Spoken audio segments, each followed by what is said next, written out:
वो हमारे बच्चा आज पंकज भैया और विष्णु भैया और बब्बन भैया स्टूडियो से बैठा है भैया। और भौजी का लड़का बा है भैया, सबे आशीर्वाद दे पहुंचा है लड़का का। और गाना पंकज भैया हमारे गावत हैं, तो भैया काम सबे की हो, चैनल का सब्सक्राइब कर दी हो और लाइक कमेंट कर दी हो। ऐसन मनोहर मंगल मूरत सुहावन सुंदर सूरत हो,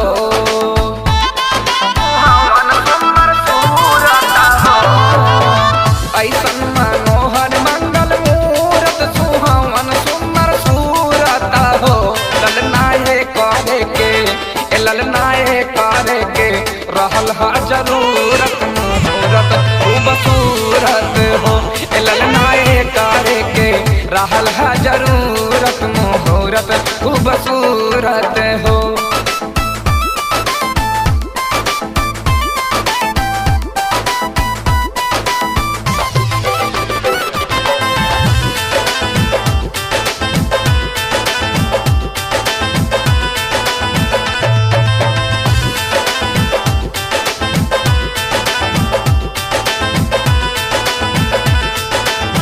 सुन के हो खुश बापा राना गाना में ललनवा खेले हो,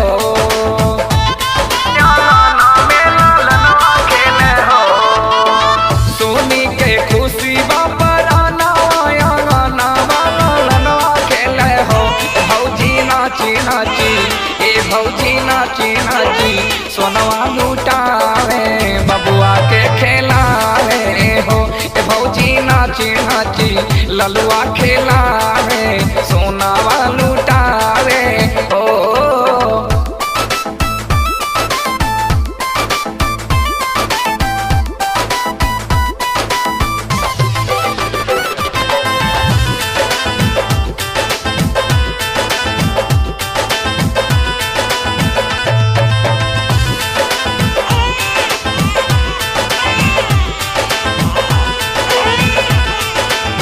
बबुआ हमार महाराज हुए हैं, राजा भी राज हुए हैं हो,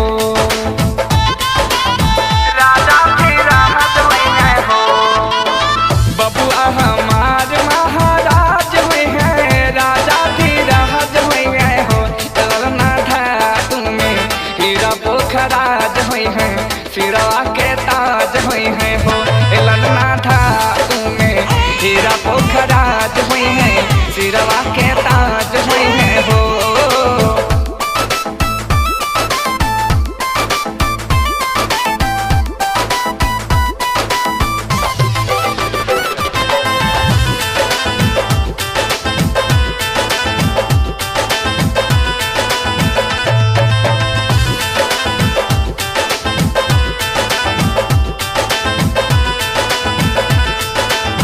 हमारा जनाता बबुआ डीएम हुई है, नाना ही तो डीएम हुई है हो, नाना ही तो डीएम हुई है हो। हमारा जनाता बबुआ डीएम हुई है, नाना ही तो डीएम हुई है हो।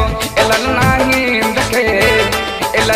हिंद के सितारा ई तो सीएम हुई है, ओसे ऊपर पीएम हुई है हो।